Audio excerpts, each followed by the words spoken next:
If you are a woman who's competent, respected, and decisive at work, but somehow feels reactive, impatient, or even helpless at home, the issue is not that you are incapable. The issue is that the skills that make you powerful professionally do not automatically translate into emotional leadership at home. The environment at home demands a different kind of leadership than the one that made you successful at work. At work, you operate in structure. There are defined roles, clear outcomes, measurable success, professional boundaries, and you are trained to think logically, stay composed, solve problems, make decisions quickly. Your authority is recognized at work. Now contrast that with your home. At home, there is no clear KPI, there's no defined job description, no performance review, no boundary between roles.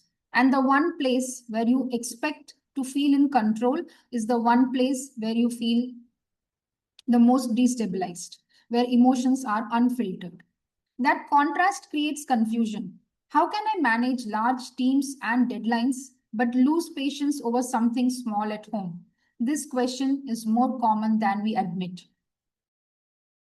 Strategic leadership relies on logic, while emotional leadership relies on regulation. At work, if someone challenges you, you respond with reasoning. At home, if your child challenges you, your nervous system responds before your logic does. There is no boardroom tone, there is no professional mask, there is no emotional distance. Your child meets you at your most raw and unfiltered layer.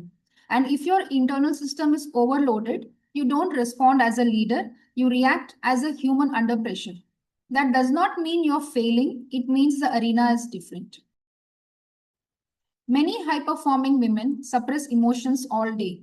You hold responsibility, deadlines, expectations, people's dependencies, and yet you stay composed. Home becomes the only place where your system collapses, not because you love your child less, but because your nervous system is exhausted by the end of day. So a small trigger at home feels bigger than a major problem at work. And that confuses you and raises the question, how can I handle corporate crisis but not a child's tantrum? The answer is simple. One requires strategy while the other requires emotional containment. And most of us were never trained in that. Parenting is not about control, it is about emotional tone setting. If you think of yourself not as a manager of behavior, but as a leader of an emotional system, everything shifts. A leader does not react to every disruption.